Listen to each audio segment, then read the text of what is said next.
Film की शुरुआत होती है एक ट्रेन के रवाना होने से और वहीं से हमें ले जाया जाता है साल 1968 में। इस समय पॉल ने अपनी पार्टनर आइरिस के लिए एक सरप्राइज़ तैयार किया है, एक शानदार स्काई व्यू रेस्टोरेंट।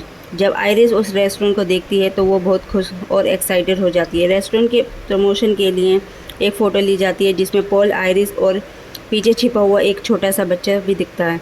फिर सब लोग रेस्टोरेंट में एंट्री करते हैं। इस रेस्टोरेंट की फ्लोर पूरी तरह से ग्लास की बनी हुई होती है, जिससे नीचे की दुनिया साफ दिखाई देती है। रेस्टोरेंट के बीचों बीच एक लाइव किचन होता है जहां शेफ खाना बना रहे होते हैं। माहौल बहुत लवली होता है, लोग डांस कर रहे होते हैं, पार्टी का मज़ा ले रहे होते हैं। पार्टी के दौरान आइरिस एक रोज़ निकालकर पॉल की जैकेट की जेब में लगाती है, लेकिन उसी रोज़ के कांटे से पॉल का हाथ कट जाता है और उसे थोड़ा चक्कर आने लगता है। यह देखकर रेस्टोरेंट की सिंगर को कुछ अजीब महसूस होता है। वो चुपके से आइरिस से पूछती है, क्या तुम प्रेग्नेंट हो? यह सुनकर आइरिस पहले हैरान होती है, लेकिन फिर उसके चेहरे पर खुशी आ जाती है। उसे यह आइडिया अच्छा लगता है। पार्टी के दौरान आइरिस उस सिंगर के बेटे को देखती है, एक छोटा सा नोटी बच्चा। उसे नहीं पता क्यों, लेकिन वो उस बच्चे की तरफ खींच जाती है। थोड़ी देर बाद पॉल आइरिस को टेरेस पर ले जाता है एक रोमांटिक मोमेंट के लिए। वहीं वो उसे प्रपोज करता है। आइरिस बहुत खुश होकर हाँ कह देती है और उसे बताती है कि वो प्रेग्नेंट है। पॉल भी बहुत खुश होता है। तभी फिर से वो बच्चा दिखता है जो टेरेस के से एक कोई नीचे फेंकता है, लेकिन तो कोई नीचे गिरने की बजाय एसी डक्ट में खिंच जाता है। रेस्टोरेंट में पार्टी जारी रहती है, लोग डांस कर रहे हैं, लेकिन धीरे धीरे ग्लास फ्लोर में हल्का सा शिफ्ट आना शुरू हो जाता है। उसी दौरान वो कॉइन एसी के पाइपों में घूमता हुआ आगे बढ़ता है। तभी अचानक एक बड़ी टेक्निकल प्रॉब्लम आती है। ग्लास फ्लोर टूट जाता है, कई लोग नीचे गिर जाते हैं। पॉल खुद को बचाने की कोशिश करता है, एक टूटी हुई शीशे की पट्टी पकड़ता है, लेकिन उसके हाथ और पैर कट जाते हैं। आखिरकार वो भी नीचे गिरता है और उसकी मौत हो जाती है, लेकिन आइरिस किसी तरह बच जाती है। एक स्ट्रक्चर बीम पकड़ लेती है। कॉइन अब भी एसी डक्स में घूमता रहता है और जाकर एक गैस पाइप में फंस जाता है, जिससे फायर लग जाती है। उसी आग में सिंगर की मौत हो जाती है। आइरिस एक पियानो के नीचे छुपकर खुद को बचाती है। फिर वो लिफ्ट तक पहुंचती है, लेकिन वो ऑलरेडी फुल होती है। जैसे ही लिफ्ट नीचे जाती है, एक आदमी नीचे फिसल जाता है और लिफ्ट क्रैश हो जाती है। सभी लोग मर जाते हैं। आइरिस वापस ऊपर आती है और देखती है कि रेस्टोरेंट का एक हिस्सा अब बहुत ही खतरनाक स्थिति में लटक रहा है। कुछ लोग अब भी किसी तरह टिके हुए हैं। वही पियानो जहां आइरिस छुपी थी, अब पूरे स्ट्रक्चर को बैलेंस कर रहा है। तभी वो कॉइन डक्ट से निकलकर सीधा उसी पियानो पर गिरता है। बैलेंस बिगड़ जाता है और बाकी का रेस्टोरेंट कोलैप्स कर जाता है। सभी लोग मर जाते हैं। अगले सीन में हम आइरिस और को उस नोटी बच्चे के साथ देखते हैं। वो उसे पकड़कर बचाने की कोशिश करती है, लेकिन तभी फ्लोर फिर से गिरने लगता है। आइरिस के दो चेन के बीच में अपनी रिंग फंसाकर सपोर्ट बनाती है, लेकिन उसका हाथ फिसल जाता है। रिंग गिर जाती है और दोनों आइरिस और वो बच्चा नीचे गिर जाते हैं। दोनों की मौत हो जाती है। तभी एक ज़ोरदार स्क्रीम होती है। ये सब कुछ असल में एक लड़की स्टेफनी ने हल्सिनेशन में हो रहा था। स्टेफनी अपनी क्लासरूम में होती है और उसके चीखने से सब डिस्टर्ब हो जाते हैं। प्रोफेसर उसे डांटते हैं और वो बताती है कि उसे अक्सर ऐसी डरावनी विजन्स आते हैं। रात को फिर एक सपना आता है और वो डर के मारे उठ जाती है। उसकी रूममेट उसे सलाह देती है कि वो अपनी फैमिली से बात करे। स्टेफनी अपने पापा और छोटे भाई से मिलने जाती है और फिर अपने मामा के घर जाती है, जो उसकी माँ के भाई हैं।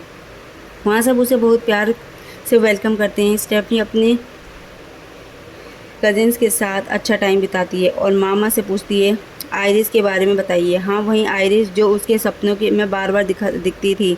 असल में उसकी ग्रैंड मदर होती है, लेकिन आइरिस का नाम सुनते ही मामा नाराज़ हो जाते हैं। वो कहते हैं, आइरिस अब हमारे लिए मर चुकी है। उसने अपनी सैनिटी खो दी है, फैमिली छोड़ दी है और एक आइलैंड पर जाकर अकेली रहने लगी है। वो आइरिस को ब्लेम करते हैं कि उसकी वजह से स्टेफनी की माँ की मेंटल हेल्थ बिगड़ी और फिर वो फैमिली छोड़कर चली गई। मामा कुछ और बताने से मना कर देते हैं, लेकिन मामी स्टेफनी को सपोर्ट करती है। वो चुपके से आइरिस के भेजे हुए लेटर्स, उसका एड्रेस और कुछ पर्सनल सामान स्टेफनी को देती है।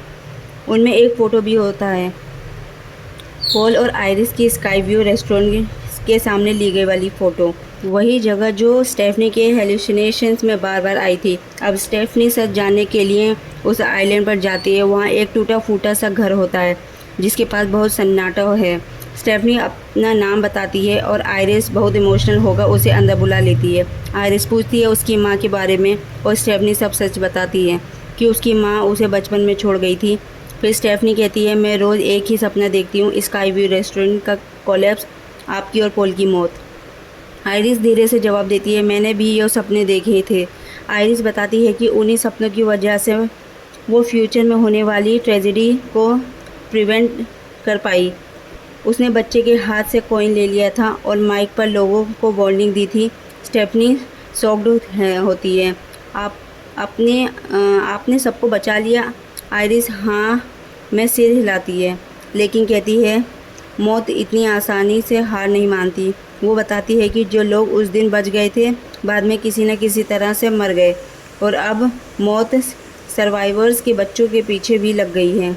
पॉल एक बीमारी से मर गया और आयरिस को पता चल गया कि अब उसकी बारी है, इसलिए उसने अपने फैमिली को बचाने के लिए खुद को आइलैंड पर आइसोलेट कर लिया। वो कहती है जब तक मैं ज़िंदा हूँ तुम्हारा भाई, तुम्हारी माँ और मामा सब सेफ हैं।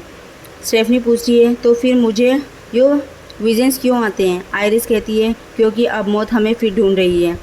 फिर वो स्टेफनी को एक बुक देती है जिसमें सारी जानकारी है कि कैसे बाकी सर्वाइवर्स मरे और कैसे मौत से बच जा सकता है, लेकिन स्टेफनी उस पर भरोसा नहीं करती। जाते वक्त आयरिस कहती है मैं फिर तुमसे मिलने आऊँगी। वो कई सालों बाद पहली बार कैबिन से बाहर आती है और कहती है अब मैं मौत का सामना करूँगी। आयरिस स्टेफनी को किताब देती है और कहती है अब मौत तुम्हारे पीछे आएगी, इस किताब से ही तुम बच सकती हो। स्टेफनी अब भी भरोसा नहीं करती। आयरिस कहती है तो देखो मैं कैसे मरती हूँ। तभी पास में एक गैस लीक शुरू होता है। चीज़ें एक एक करके ख़राब होने लगती हैं। एक चैन आयरिस से टकराती है और कुछ तेज़ उसे पीछे से लग जाता है। आयरिस की मौत हो जाती है। अब स्टेफनी को सब कुछ सच लगने लगता है। 2 दिन बाद आयरिस का फ्यूनरल होता है। स्टेफनी की माँ भी वहाँ आती है। वो कहती है अब अगली मौत मेरी होगी। स्टेफनी अपनी माँ को बचाने के लिए आयरिस की दी हुई किताब पढ़ने लगती है। उस किताब में वही कॉइन छिपा होता है जिससे आयरिस ने डिजास्टर को रोका था। स्टेफनी समझ जाती है कि यह कॉइन बहुत इंपॉर्टेंट है। वो तुरंत अपनी फैमिली को कॉल करने की कोशिश करती है, लेकिन कोई कॉल नहीं उठा रहा। उधर पूरी फैमिली एक पार्टी में व्यस्त होती है। उसी पार्टी में अजीब चीज़ें होने लगती हैं। एक गिलास टूटता है और उसका टुकड़ा सीधे आयरिस बकेट में गिरता है। धीरे धीरे कुछ चीज़ें खुद ब खुद अपनी जगह से हिलने लगी, जैसे कोई ट्रैप बना रहा हो। फिर अचानक अंकल का गिलास उनके हाथ से गिर गया और एक तेज़ शाल उनके पैर में चुभ गया। दर्द के कारण वो पीछे की ओर लड़खड़ा गए। उनकी गिरावट से ज़मीन में कंपन हुआ, जिससे पास रखा लोन कटिंग मशीन हिल गया। एक भयानक पल में मशीन ने उन्हें टक्कर मारी और उनकी मौत हो गई। पार्टी में सभी लोग डर और सदमे में थे। स्टेफनी घबरा गई और उसने अपनी फैमिली को बताया कि मौत एक एक करके उन्हें टारगेट कर रही है। उसने बताया कि स्काई व्यू रेस्टोरेंट वाले इंसिडेंट के बाद जो लोग बच गए थे अब उनकी आने वाली जनरेशन्स की भी मौत ढूंढ रही है। पहले आयरिस मेरी की मौत हुई, फिर उनके बड़े बेटे की और अब उनके बच्चों की बारी है। स्टेफनी ने यो तक कहा कि अगर मेरी माँ बनी तो अगली बारी खुद स्टेफनी की होगी, लेकिन फैमिली ने उसकी बातों पर भरोसा नहीं किया। खासकर उसके कजिन्स को बहुत गुस्सा आया। उन्होंने कहा कि वो उनके पिता की मौत का मजाक बना रही है। सिर्फ एक इंसान ने उस पर भरोसा किया, स्टेफनी की अपनी माँ। लेकिन स्टेफनी की अपनी माँ से ठीक से बनती नहीं थी और वो बात भी नहीं कर रही थी। इसके बाद दिखाया गया कि स्टेफनी का कज़िन जो मैरी का बड़ा बेटा था अपने पियर्सिंग शॉप में था। दिन ख़त्म होने के बाद उसने अपने हाथ पर अपने पिता के लिए एक टैटू बनवाया। उस समय वो अपनी नाक में नोज रिंग पहने हुए था। जैसे ही वो दुकान में घूम रहा था, एक फ़ैन जो कि मैग्नेटिक चेन से जुड़ा था घूमने लगा। वो चेन उसकी नोज रिंग की तरफ खींचने लगी। पास ही कहीं केरोसिन गिरा हुआ था और इसी अफरा तफरी में एक लाइटर गिर गया जिससे आग लग गई। हालांकि उसने खुद को चैन से छुड़ा लिया, लेकिन वो आग में गिर गया। आग तेज़ी से पूरी दुकान में फैल गई। जैसे ही स्टेफनी को आग के बारे में पता चला, वो भागकर वहाँ पहुँची। रास्ते में अचानक उसका कज़िन उसकी कार के सामने आ गया और उसे रोक लिया। चमत्कारिक रूप से इतनी तेज़ ब्रेक के बाद भी उसे सिर्फ हाथों में थोड़ी चोट आई। वो दोनों इस बारे में बात कर ही रहे थे कि एक तेज़ ट्रक उनके पास से गुजरा, लेकिन कुछ नहीं हुआ। वो हंसते हुए बोला, देखा, मैंने कहा था ना, मुझे कुछ नहीं होगा। लेकिन स्टेफनी अब भी डरी हुई थी। वो चारों ओर ध्यान से देखने लगी, खतरे की तलाश में। तभी एक गड़बड़ ट्रक पास से गुजरा और स्टेफनी ने उसे दूर रहने को कहा, लेकिन वो लड़का उसके पास आ गया और बोला, कुछ नहीं होगा। उधर उसकी बहन टहल रही थी। चलते चलते उसका पैर एक बोल से टकराया और वो एक ट्रेशबिन में गिर पड़ी। उसी समय सैनिटेशन वर्कर्स आ गए और गार्बेज को ट्रक में डालना शुरू कर दिए। तीनों ने यह देखा और ट्रक रोकने के लिए दौड़ पड़े। स्टेफनी ने बिना सोचे ट्रक पर छलांग लगा दी, खुद की जान की परवाह किए बिना। लेकिन जब तक वो पहुंची, ट्रक का क्रशिंग सिस्टम चालू हो चुका था। लड़की अंदर खींची जा चुकी थी और उसकी मौत हो गई। स्टेफनी के हाथ में सिर्फ उसका हाथ रह गया और वो मर चुकी थी। उसकी मौत ने सभी को दुखी कर दिया। उसका भाई फूट फूट कर बोला, तुम ठीक कह रही थी। लेकिन स्टेफनी ने इस बार उसे नहीं रोका। उसे यकीन हो गया था कि कुछ गड़बड़ है। वो बोली, जिसे मरना चाहिए था वो नहीं मरा, बल्कि उसकी बहन मारी गई। उसी वक्त उनकी एक आंट आई और उन्होंने एक बड़ा सच बताया। वो लड़का स्टेफनी के अंकल का बायोलॉजिकल बेटा नहीं था, इसलिए मौत ने उसे नहीं बल्कि उसकी बड़ी बेटी को लिया। स्टेफनी ये सुनकर हैरान रह गई। अब उसके साथ बाकी लोग भी उसकी बातों पर भरोसा करने लगे। लड़की का छोटा भाई बोला, अब मेरी बारी है, लेकिन मैं मरना नहीं चाहता। क्या तुम मेरी मदद करोगी? स्टेफनी बोली, मैं तुम्हें बचाना चाहती हूँ, लेकिन मुझे नहीं पता आगे क्या होगा। उसने कहा, तुम जानती हो, बस चारों तरफ देखो, फोकस करो, तुम्हें समझ आएगा। स्टेफनी को याद आया उसकी दादी आयरिस ने कभी एक लड़की के बारे में बताया था जो उस वक्त बच गई थी। वो अभी भी जिंदा थी और हॉस्पिटल में काम करती थी। उसका नाम था जिनी। उसने किसी तरह मौत को चकमा दे दिया था, तो सबने तय किया कि उसे ढूंढा जाए। जब वो पहुँचे और बोले, जेनी चौंक गई।